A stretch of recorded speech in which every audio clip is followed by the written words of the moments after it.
আমি ভাবতেছি যে আমেরিকা আসলে কি চায়। আমেরিকার অবস্থান বরাবরই রহস্যময় অবস্থান। যিনি গোয়েন্দা প্রধান তুলসী গ্যাবার্ড, তিনি বলছেন এক কথা, ডোনাল্ড ট্রাম্প বলছে আরেক কথা। ধরি মাছ নাচুই পানি, কারণ যুদ্ধ লাগলে সবচেয়ে বেশি লাভ হচ্ছে আমেরিকার। মোড়লগিরি করারও সুযোগ পাবে, আর মেশিনারি যে ধরেন পানির মতন বিক্রি করবে। যাই হোক, এই যখন অবস্থা, যুদ্ধ মোটামুটি লাগবে না কি লাগবে না জানি না, তবে আমি যখন নিউজটি করছি মাত্র কয়েক ঘন্টা আগেও ভারত এবং পাকিস্তানের সেনাদের মধ্যে অস্ত্রবিরতি চুক্তি লঙ্ঘন করে গোলাগুলি দুই দেশ চালিয়েছে।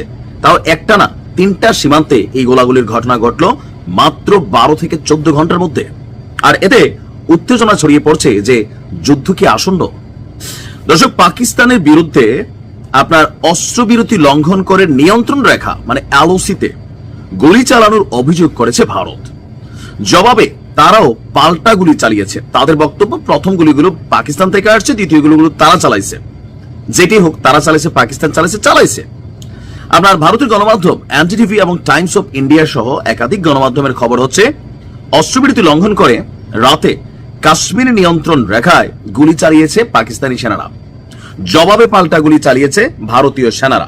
এখন পাকিস্তানের বক্তব্য যে ভারত প্রথমে চালাইছে, পাল্টা তারাও গুলি ছুড়া জবাব দিছে।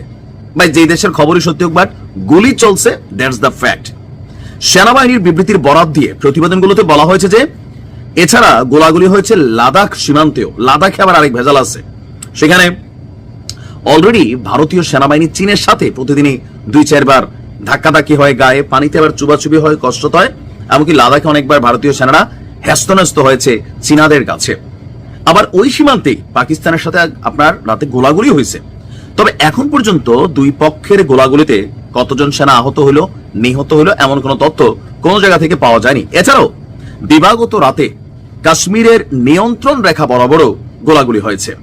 বুঝতে পারছি, তার মানে একটা যুদ্ধ মোটামুটি আসন্ন। তবে আমার কাছে মনে হয় এগুলা ফাঁকা গুলি চলছে, ফাঁকা গুলি। বাট দৃশ্য তো আমরা দেখছি তুমুল যুদ্ধ 3টা সীমান্তে।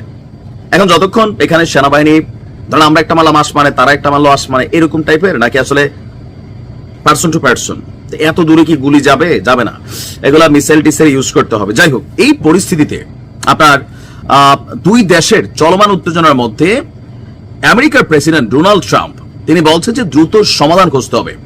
তার বক্তব্য, ভারত পাকিস্তানের এই বিরোধিতা ঐতিহাসিক।